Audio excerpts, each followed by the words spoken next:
اسی جنگل میں دو بیل رہتے تھے، ایک لال اور ایک سفید، جن کی آپس میں گہری دوستی تھی۔ ایک ساتھ گھومنا پھرنا اور چرنے کے لیے بھی ایک ساتھ آنا جانا۔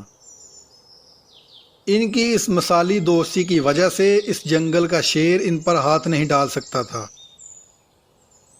اس نے جب کبھی ان میں سے کسی ایک پر حملہ کیا تو دونوں نے مل کر اس کی وہ درگت بنائی کہ شیر کو اپنی جان کے لالے پڑ جاتے۔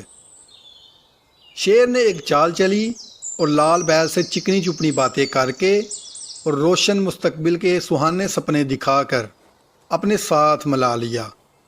لال بیل اس کی باتوں میں آ گیا کہ بیل کی دوستی کے مقابلے میں شیر کی دوستی زیادہ محفوظ نظر آ رہی تھی۔ لال بیل جب شیر سے مل گیا اور سفید بیل اکیلا رہ گیا تو چند دنوں کے بعد شیر نے اس کے شکار کا پروگرام بنایا اور اس پر حملہ کر دیا۔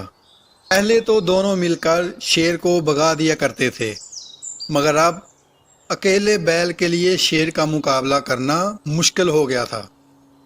سفید بیل نے اپنے ساتھی بیل کو بہت پکارا، بہت آوازیں دیں، پرانی دوستی کے واسطے دیے اور بیل ہونے کے ناطے بھائی چارے کا احساس دلایا، مگر شیر کی دوستی کے نشے سے سرشار لال بیل ٹس سے مس نہ ہوا اور اپنی برادری کے ایک فرد کو شیر کے ہاتھوں چیر پار کا شکار ہوتا دیکھتا رہا۔ وہ آج بہت خوش اور مطمئن تھا کہ شکر ہے میں اس کے ساتھ نہیں تھا، ورنہ آج میرا کام بھی اس کے ساتھ ہی تمام ہو جاتا۔ تھوڑے دن گزرے کہ شیر نے اسے بھی شکار کرنے کا پروگرام بنا لیا اور لال بیل حملے سے بے خبر تھا۔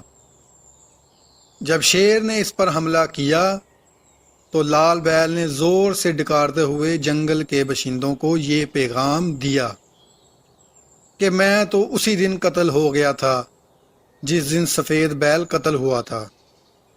اس طرح شیر نے دونوں کا کام تمام کر دیا اور آنے والے وقت کے لیے دونوں کو دوسرے جانوروں کے لیے عبرت کا نشان بنا دیا تھا۔